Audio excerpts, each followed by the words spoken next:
What's up everyone? This video is for everyone out there that struggles against a 2-3 zone defense. A lot of 2K players have a friend who has an inside center that can't shoot, so this video will be primarily focusing on how to score with the center that can't shoot.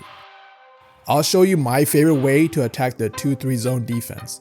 You can make this offense as simple or complicated as you like. If you're new, hit the subscribe button. Let's get right into it. So what does a 2-3 zone look like? A 2-3 zone has 2 defenders at the top of the key and 3 behind them, 2 in the corner and 1 in the paint. Usually the 2 defenders will move horizontally, and sometimes the more sweaty 2-3 defenses will have their corners swing up to help the 2 shuffling around. To attack the 2-3 zone, you have to understand what its purpose is. The 2-3 is put in place to keep your offense out on the perimeter. It forces your team to be able to shoot the ball and provides pressure on drives as you're dribbling into multiple defenders. A 2-3 zone also keeps the bigs on the outside, which makes it more difficult to rebound. Most importantly, the 2-3 takes away the ability to take your defender one-on-one. Many 2K players hate playing against the 2-3, especially in the rec. You'll see feedback by the majority on Twitter, Reddit, Instagram, you name it.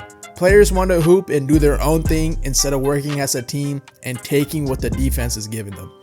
But once you understand how to attack the 2-3 zone, you will look forward to playing this type of defense every time. But check it out, if you're playing with an inside center, pick one side of the wing.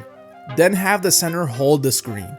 The screens will hit hard when the lock is receiving no help whatsoever, which will lead to an open 3. The 2-3 is at a disadvantage because the biggest player is in the middle of the zone. If he helps his lock on the screen, he's too slow to get back to cover any slips or cuts. So he's just sitting paint and making sure not to go too far up where he can't get back down. And that's perfect because most guards have high shooting ratings. With shooting being way easier now than when the game first came out, there's a good chance you'll be blowing your opponent out the game. Eventually, they'll have to make an adjustment. This team in particular chose to send the opposite wing defender to pinch the guard, and their corner defender was trying to guard 2 at once. This is called shrink the floor in Pro-Am terms. However, the opposite wing isn't applying any pressure and is actually in no man's land. My guard dots the corner, and that low-key could have been a pocket shot, but he resets, and we're able to body the lock for another 3.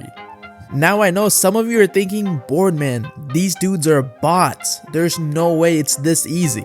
You might be saying, if I was their center, I would hedge or switch with my lock. Look, that's all good, but that's not a 2-3 defense. Once the center plays up, that's when you can start to slip, call backdoors and cuts. But I'm talking strictly about scoring against a 2-3 zone. In a zone, it's the center's sole responsibility to guard the paint.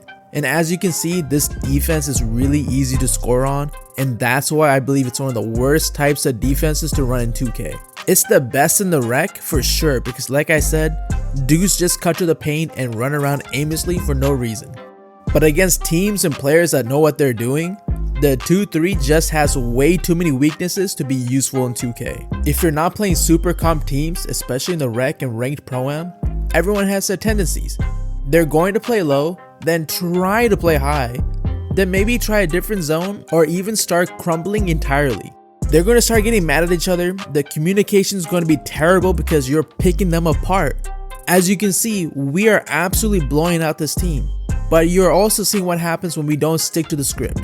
My PG has a habit of rim running, and you see him running straight at their center and then passing back out. This is wasting time and putting us in situations we don't want to be in.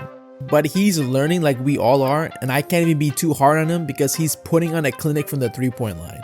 Now you slowly see our opponents trying to adjust. They're constantly trying to send help from the opposite wing, but that leaves their corner defender having to guard 2, and this opens up a backdoor from the corner. Our screens are so effective, the whole team is solely focused on it. They can't put pressure on us by pressing because there's no one that can help their lockdown on the screens.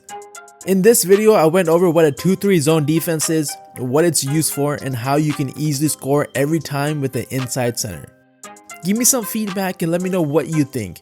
It's even easier to score with the shooting center. My center build is actually a popper. If you want to learn how to score with a popper, make sure to hit the like button and turn on the notifications. If you want to get a head start and see how I labbed up this beast of a center build, click here.